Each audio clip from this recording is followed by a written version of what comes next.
Let's just look at it. MHA got ejected. Connecticut Mystics days. And got thrown out of the game right here. Alyssa Thomas was driving in. MHA said, "We are not having it. I'm not having it." Well, she was not having it right off the court. A 19-point lead. A game that was already over. And somehow that's the exact moment everything exploded. A franchise's brightest star gets hit with a technical foul for clapping. A 6'4" forward shoves her way into an ejection in a contest her team was never going to win anyway. And in the stands, 15,000 people are booing a woman who used to wear their team's jersey loud enough that her own teammate would later call them out for it publicly. Somewhere in the middle of all of it, a referee has to physically separate 3 different shoving matches happening on the same basketball court at the same time. So, what actually happened inside Gainbridge Fieldhouse on a Monday night that started as a quiet blowout and ended as the most chaotic 44 minutes of basketball the WNBA had seen all season?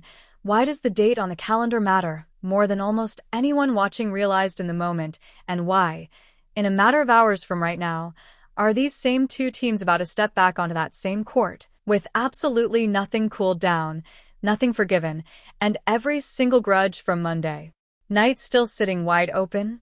Stick around, because the answer to all 3 of those questions is buried in details that didn't even make most of the highlight reels. Let's go back to the opening tip, because nothing about this game looked dangerous at first. It looked embarrassing, just not in the way anyone expected. Indiana, the team with the biggest star in the league, could not throw the ball into the ocean. 3 points in the first 9 minutes and 58 seconds. Read that again. Nearly 10 minutes of basketball 3 points. Down by 16 at one stretch, watching helplessly as the Mercury ripped off a 19-0 run that stretched over 8 straight minutes of game clock. Possession after possession, miss after miss, and you could feel the building getting quieter with every empty trip down the floor. By the time the first quarter buzzer finally sounded, Phoenix led 19-6. 6 points. In a full 12-minute quarter, from a team built around the most electric scorer the league has ever marketed.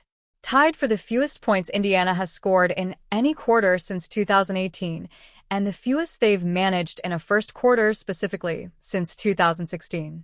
The most memorable moment of those 12 minutes wasn't even a basket.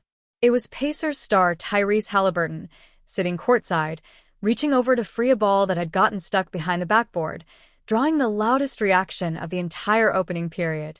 That's how dead the building felt. A sold-out arena, reduced to cheering for a stuck basketball. Now hold that image, because it's about to flip completely and fast. The second quarter starts and something shifts. Caitlin Clark, who'd been quiet, starts pulling up from deep. A 3 goes in. Then a drive. Then a kick out for an assist. 15 points from her alone in the quarter, and by halftime, the most lopsided first quarter of the Fever's season had been completely erased. 41-41. Tied. A building that was dead 12 minutes earlier is now standing and screaming. But here's the part that gets buried under everything that happened later. This wasn't just one player heating up. Head coach Stephanie White had reworked the defense between quarters, choking off the driving lanes that Phoenix had been living in. The third quarter is where that adjustment really shows its teeth. Indiana outscores Phoenix 30-11. 30-11. A team that couldn't score 6 minutes into the game is now putting up numbers that would make a track meet jealous, and by the time the quarter ends, the lead has ballooned to 19. At this point, you think the story is basically finished. A blowout comeback, a feel-good recap, maybe a highlight reel of Clark's second quarter heater, and everybody goes home. That is not what happened. Because somewhere in that fourth quarter, with the result no longer in doubt, an entirely different game started, and this one had nothing to do with the scoreboard. 7 minutes and 57 seconds left. Fever up 73-54. Caitlin Clark and Mercury forward DeWanna Bonner get tangled up fighting for position in the paint. Officials call a foul on Clark, her 4th personal of the night. Ordinary stuff. Except the whistle doesn't end it. Bonner tries to walk away. Clark follows her, just for a beat, before a referee steps between them. Words get exchanged, sharp enough that you didn't need to read lips to know they weren't friendly. And here's where you need to understand exactly who these two players are to each other, because this isn't two strangers bumping shoulders in a meaningless possession with the result already decided. This is the part of the story that turns a routine foul into something with real teeth. Rewind to 2024. Indiana's playoff series against Connecticut. Clark, then a rookie carrying a franchise and a spotlight no rookie had ever carried before, gets tangled with a veteran forward named DeWanna Bonner during a tense, physical game 2, shoves and swipes included, the kind of moment that gets clipped and replayed for years. That memory never really went away for either of them. Then fast forward and rewind again to one single, very specific date, June 22nd, 2025. That's the day the Indiana Fever waived DeWanna Bonner after just 9 games and 3 starts, her minutes shrinking week by week, her role reduced to scattered garbage time appearances off the bench. Her exit line to the press was 4 words, calm on the surface and loaded underneath. The fit didn't work out.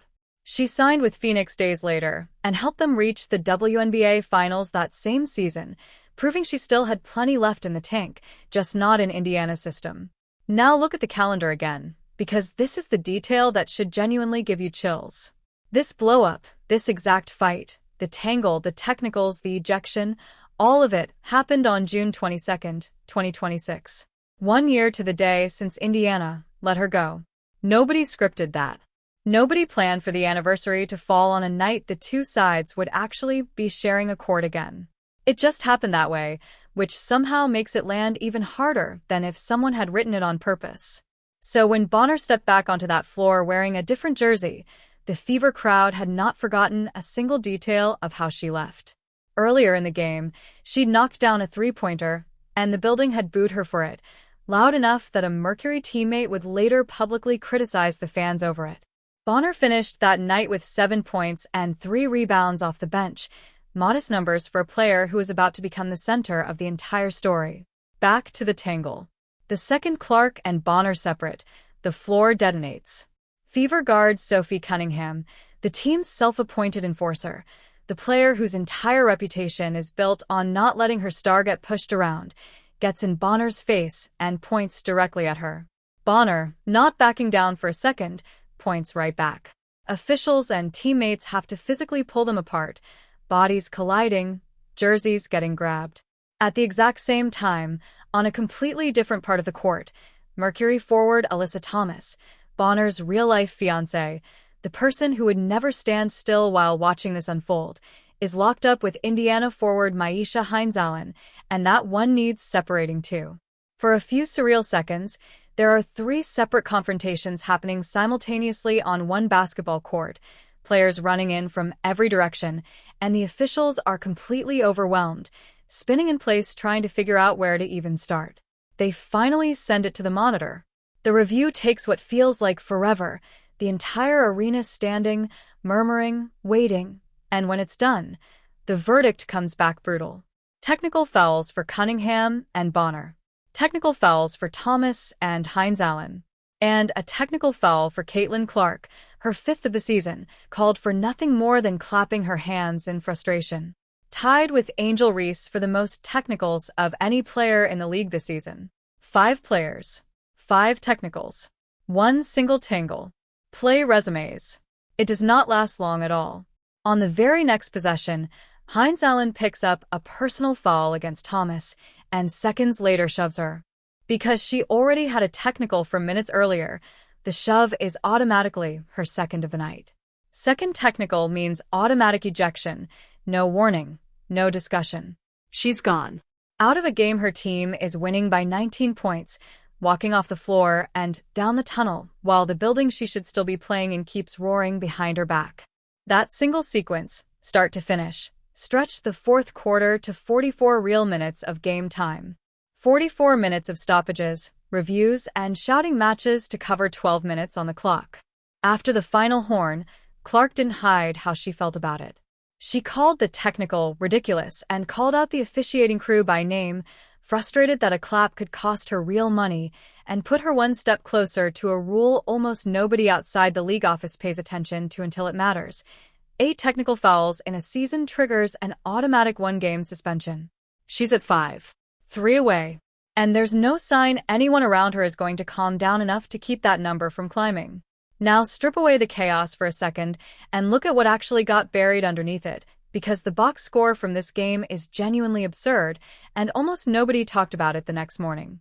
Clark finished with 24 points, 9 assists, 3 rebounds, 8 of 17 shooting, 3 threes, and in doing it she set a WNBA record that will likely stand for a while. The most consecutive games in league history with 20 or more points and 5 or more assists. 6 straight games of that exact production, a streak nobody else in the history of the league has matched. Kelsey Mitchell added 22 of her own, quietly putting together one of her better nights of the season. Monique Billings put up her first double-double of the year, 14 points, 10 rebounds, the kind of milestone that would have led every recap on a normal night and instead barely got a mention.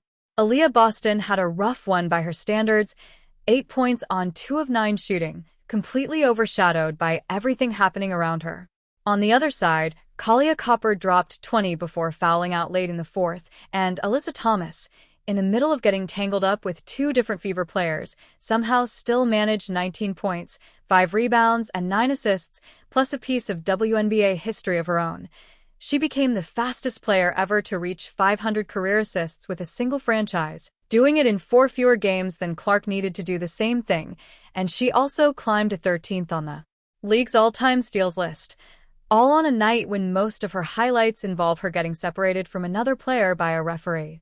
None of that record-setting got the headlines the next day. The shoving did. And here's the twist almost nobody saw coming if they walked away after the fight.